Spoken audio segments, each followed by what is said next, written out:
Nice to meet you. My name's Patrick. Jim. It's all recording. Nice to meet you, Jim. Okay. Basically, the question I have for you, are there any big social justice concerns, maybe something that's happened in the media recently, something local or something national that sort of sticks out that you're concerned about? Well, I'm concerned about almost everything.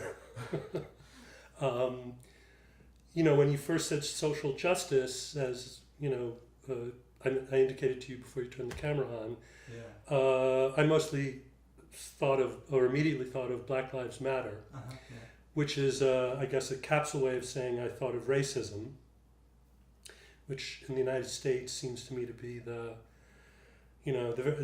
very central problem.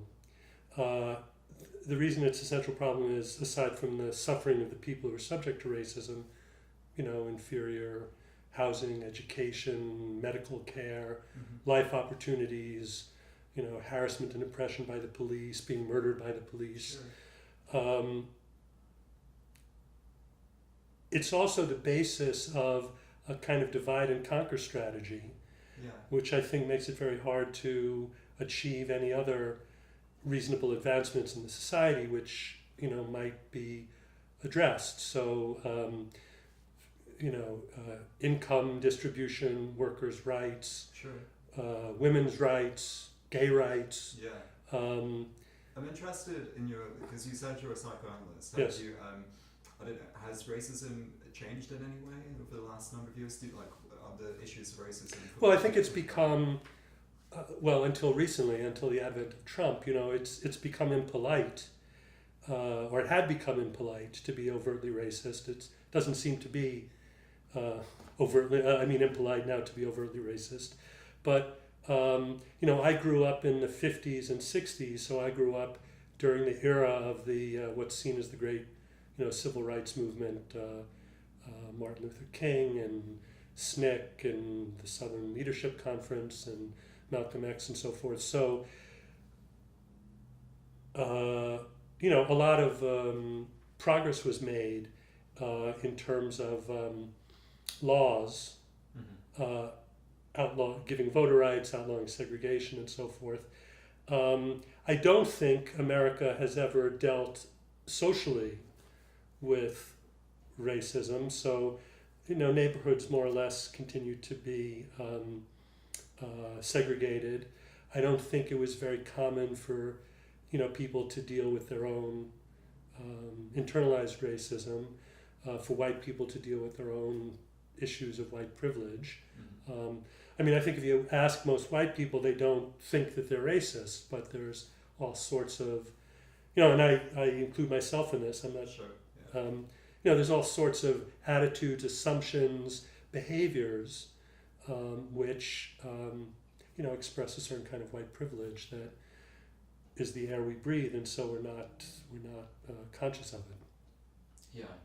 And I guess, just adding to that, do you think there's a greater consciousness, even despite that, in terms of what it means, like, with the sort of the structures of racism in society? Well, I think the advent of cell phones has been a big benefit, since police brutality had always existed, but was, never really believed. Now, over the last, 20 years, since probably even longer, since whenever Rodney King was in Los Angeles, a lot of stuff is now filmed. And so people are confronted with certain realities more starkly than they had been in the past. And just, the social conversation, mostly because of the 60s, had broadened and deepened, so that, there's a lot more focus on, telling black lives, more, black movies, TV, blacks on TV, blah, blah, blah. So I think there's sort of a greater awareness. But as I say, as the country has gone through, I think what will be a continuing prolonged economic deterioration over the last really 40 years, and people's lives have gotten harder. including, especially the white working class. Sure. So, there's anger, there's frustration, there's rage. Where will it be directed to? And it will be directed, people like Trump directed to, blacks, immigrants, and so forth. Sure. As I said, it's the divide and conquer thing. And just projecting forward in terms of, do you think that this is something that's going to slow down in the future, or do you think that this is how do you see this panning out in the future? Because of course the country is a changing demographic, and also in terms of what's happening with jobs nowadays, technology is making a lot of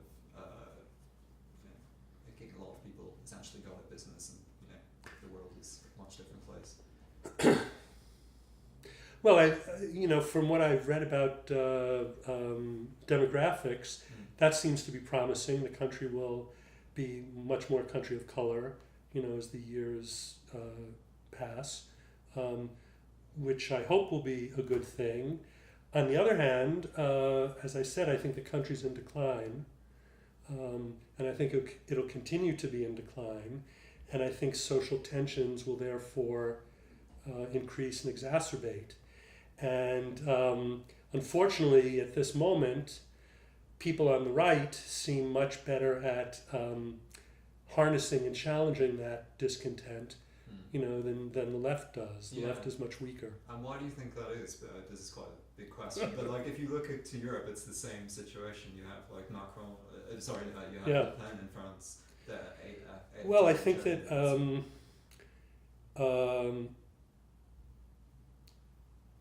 when the Soviet Union fell, obviously the Soviet Union had many problems, but the Soviet Union was also the sponsor through the 50s and 60s and 70s of most of the liberation struggles in the world, and it was something that the West had to contend with in terms of the way the West treated the rest of the world. Now that's gone. There is no coherent kind of ideology which has been articulated to reformulate socialism or take the place of surpass socialism. Sometimes green politics or ecology has been advanced, but it's what the unifying counter vision is going to be. Sure. I think is it's unclear. Okay, excellent. That more or less concludes my interview.